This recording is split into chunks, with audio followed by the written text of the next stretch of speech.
শ্রীরামকৃষ্ণ বলছেন এখন এই পণ্ডিতকে, বলছে তুমি পণ্ডিত হয়ে একথা কি করে বলতে পারলে গো? তো পণ্ডিত হা করে তাকিয়েছে, আমি এরকম কি অন্যায় কথা বলে ফেললাম?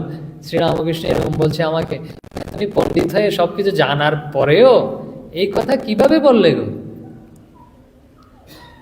বলছে এরকম, বলছে যে মন সচ্চিদানন্দকে দিয়েছি তাকে সেখান থেকে তুলে এনে এই ভাঙা হাড় মাসের খাঁচার উপর দিতে কি আর প্রবৃত্তি হয়?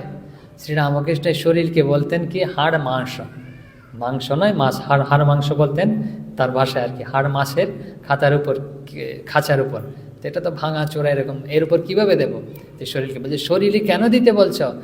যে মন তাকে একবার দিয়ে দিয়েছি ভগবানকে, সচ্চিদানন্দে দিয়ে দিয়েছি, বলছে তাকে আবার ওখান থেকে সরিয়ে এনে এখানে দেবো? এরকম কথা তুমি কিভাবে বললে?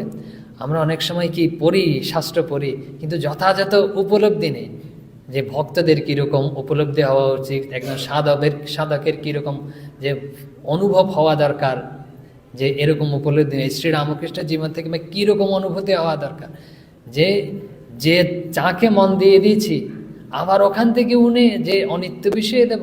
যারা ভক্ত, যে ঠিক ঠিক সাধক, তারা কীরকম প্রার্থনা করে জানেন ভগবানের কাছে?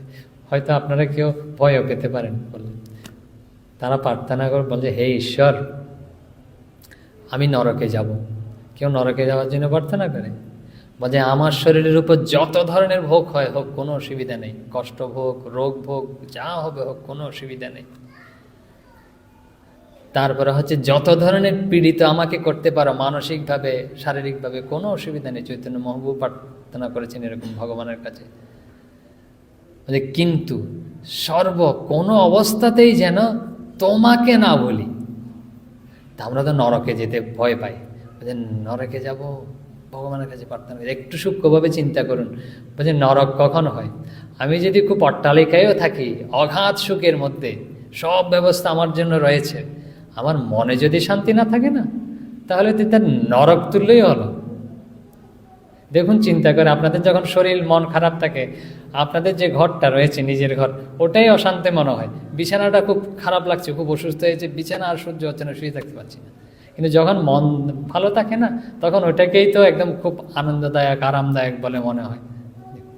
এই যে আমি যেখানেই থাকি না কেন, এই ভগবান মানে কি সচ্চিদানন্দ, ভগবানের যদি মন থাকে না, তাহলে সব সময় আমি তো আনন্দে থাকবো। এটা আর আমার জন্য নরক থাকবে না। কিন্তু আমরা যে নরক বলতে ভয় পাই, এটা আমার জন্য নরক থাকবে না, ওটাই আমার জন্য স্বর্গ হয়ে যাবে। ওই কষ্টটাই আমার জন্য আনন্দদায়ক হয়ে যাবে।